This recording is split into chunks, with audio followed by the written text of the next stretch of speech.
Hello, everyone, and now welcome to a WarCraft Rumble preview. For those of you guys who do not know, WarCraft Rumble finally has a release date of November 3rd, just in time for BlizzCon. What does that mean? Well, in my opinion, it means that the bean counters at Blizzard Activision said, you guys have been working on this game. We know it's not 100% done, but you guys need to release it in 2023. And, well, hopefully the game is successful. Those seem to be, you guys seem to think that those are pretty harsh words or very truthful words, and I am hoping for a successful launch of Warcraft Rumble. The game is a lot of fun. It just doesn't have that level of Blizzard polish that I expect to have. That I expect to have. Now, for those of you guys out there, you guys are wondering, what is Warcraft Rumble? And more importantly, is it a pay to win type of game? Is it a pay for progress type of game? Give me the lowdown. The answer to that question is yes. There is a pay for progress, and PvP definitely feels like pay to win right now.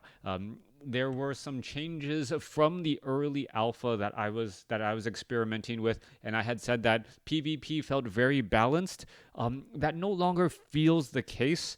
Feels like it's the case where I'm going up against players who have obviously spent more money than me, and well, they have their disposable income. I shouldn't be jealous of someone driving a brand new $120,000 car when I'm in my very nice car still with my disposable income. It just feels, and then him beating me in a drag race. If that's what you want to spend your money on, that's great, that's fine. But there is a little bit of pay to win in Warcraft Rumble PvP, where normally it is much more skill based.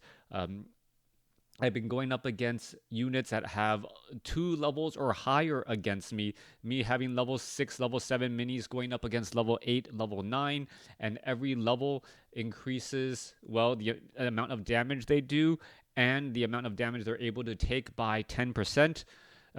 You quick mathematics people out there will quickly realize every 7 levels is, well, the unit is nearly twice as strong, and well, that adds up very quickly. Anyways, let's go ahead. How is the overall game? I gotta say, the campaign and the heroic campaign is extremely well thought out. I really like the campaign. The progression feels nice, and a little bit of an asterisk there, and I will go back to it. The campaign feels nice. They put you in a situation where you're just going to gradually learn more and more about the game mechanics. There's a little bit of a gimmick on each level, but it's fun. You can pick it up, put it back down every 3 to 5 minutes, so it's not that big of a time sink, and great for those people who are on the run, who have maybe 5-10 minutes sitting on the subway or sitting on the bus, being able to play a quick game before moving on to their next thing, waiting at the doctor's office, that type of thing. If you're working for or hoping for a Warcraft 3 mobile version, this is definitely not it. You're not going to get a 50-minute game going up against Moon on Twisted Meadows, so to speak. And now, talking about the game, second of all, PvP is a mess. PvP right now, all of the minis were designed for the campaign, and it feels as though, well, not as much thought went into PvP. There was almost a situation where, like, hey, you know what? People can play against the computer. Let's also have them play against each other and see what happens. It was semi-popular. It was kind of fun to go head to head, but the minis are just not balanced yet. It feels like they need to balance the minis for PvP in order to actually be competitive. Splash areas just seem a little bit too strange. Bounce, the Huntress's glaive bounce seems to be able to bounce like halfway across the map sometimes if things just happen to line up well or not well, and things like that. Guilds and end game content. Raids are not yet done. Guilds seem like a way you're able to work with other people that you know, but it isn't as fully fleshed out as other games out there in this market space. So we'll see what uh, Blizzard and does with Warcraft Rumble. This game is still under development, and I'm going to say this again. This game is still under development. That's my personal opinion. It feels like they're going to constantly be changing the game, but they're trying to just release it for November. Now, if you're still part of this game, if you're still interested in listening to me, you may be asking, all right, the game sounds interesting. Should I spend money? How is the economy? First things first, you almost, going back to the progression earlier, you after you've tried out the game, you're going to want to spend at least $20. $20 may sound like a lot to you, may sound like a dip, just dipping your toe in, but there is an early unlock that gives you a permanent 50% gold boost on everything you do in the game. I also believe that that 50% boost is retroactive. So if you buy it a little bit later, you may end up getting a large lump of gold. Don't quote me on this. I think I saw that. But since you only buy it once and then you forget it, and I was in the alpha and I knew about this upgrade to buy, I bought it. I should have jotted it down, but I think that is the case. Gold is going to be your limiting resource.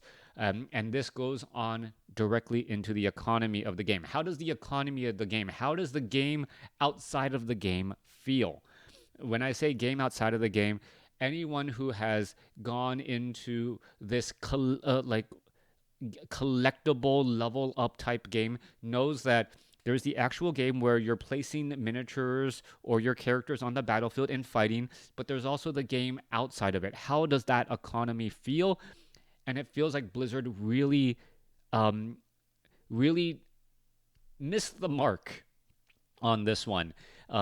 Right now, there's gold as a resource. There's like this arc light energy that you can spend things on. And then there's the ability to level up or gain stars on your minis so that you can improve their rarity. Then on top of that, you also have experience on your minis so that they level up. And well, with so many different currencies just being thrown around out there, I find myself sitting on 60,000, nearly 70,000 arc light energy with no way to really spend it.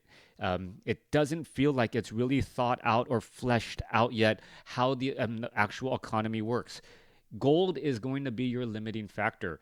Gold is what allows you to buy miniatures, also allows you to buy stars for your miniatures so that you can upgrade your miniatures. Each buying the miniature costs either 90 for a basic miniature, 120 for a leader, and then each star after that is an additional 90 or 120. To get the common version, you just pay the original price.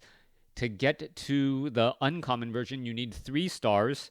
To get to the rare version, you need 10 stars. And then to get to the epic version, you need 25 stars.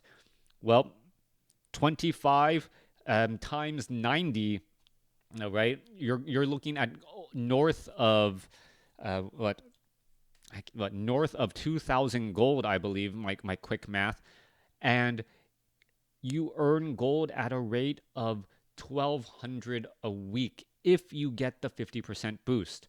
So to get one miniature up to the epic stage, that will take you weeks and weeks and weeks. So how you spend your early gold is going to dictate a lot.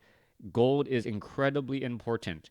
Now, one of the things that they changed from the alpha to the current closed release is your collection rarity or your collection level. Back in the alpha, you were every time you leveled up one of your mini, not improve the rarity. Every time you leveled up your mini, you also increased your collection level. And after say 30 levels, you would then improve your collection level and you would get more rewards per quest that you do.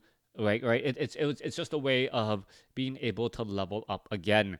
Now, the only way to level up your collection level is to unlock minis or upgrade their rarity from common to uncommon, uncommon to rare, rare to epic.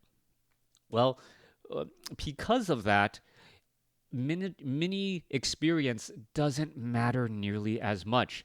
Oftentimes, you are given a choice, right? Like, hey, you completed a quest. We're going to give you two minis, and you can apply experience to either one.